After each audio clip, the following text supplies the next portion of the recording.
సమయం తీసుకొని తప్పక చదవండి. మందులు వేసుకున్న తర్వాత ద్రాక్ష తినటం వల్ల చనిపోవచ్చు. ఒక సిగరెట్ మీ జీవితంలో 11 నిమిషాలు తక్కువ చేస్తుంది. ఎక్కువ టెన్షన్ తీసుకోవటం ద్వారా మీ రక్తం గట్టిపడటం మొదలవుతుంది. దీని కారణంగా రక్తం గట్టిపడటం ప్రారంభం అవుతుంది. అతిగా ఒత్తిడి తీసుకోవటం వల్ల గుండెపోటు రావడానికి ఇదే కారణం. ఉదయాన్నే ఖాళీ కడుపుతో టీ తాగకూడదు. ఎందుకంటే అందులో ఉండే కెఫిన్ మెదడు శక్తిని తగ్గిస్తుంది మరియు అసిడిటీ కలిగిస్తుంది. మీకు తెలుసా, ఒక గ్లాసు వేడి నీరు చాలా ప్రభావవంతంగా ఉంటుంది. ఇది 70% శరీర నొప్పిని తొలగిస్తుంది. వేడి నీరు ఏదైనా పెయిన్ కిల్లర్ కంటే వేగంగా పనిచేస్తుంది. కానీ గుర్తుంచుకోండి, ఎక్కువగా వేడి చేసిన నీళ్లు తాగవద్దు.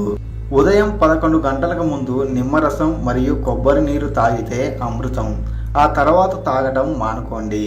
బలమైన ఫ్యాన్ కిందనో ఏసీ కిందనో పడుకుంటే స్థూలకాయం వస్తుంది.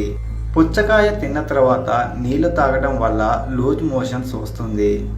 ఫ్రెండ్స్, వీడియోని లైక్ చేసి మరిన్ని వీడియోల కోసం ఛానల్ సబ్స్క్రైబ్ చేసుకోండి. Thanks for watching.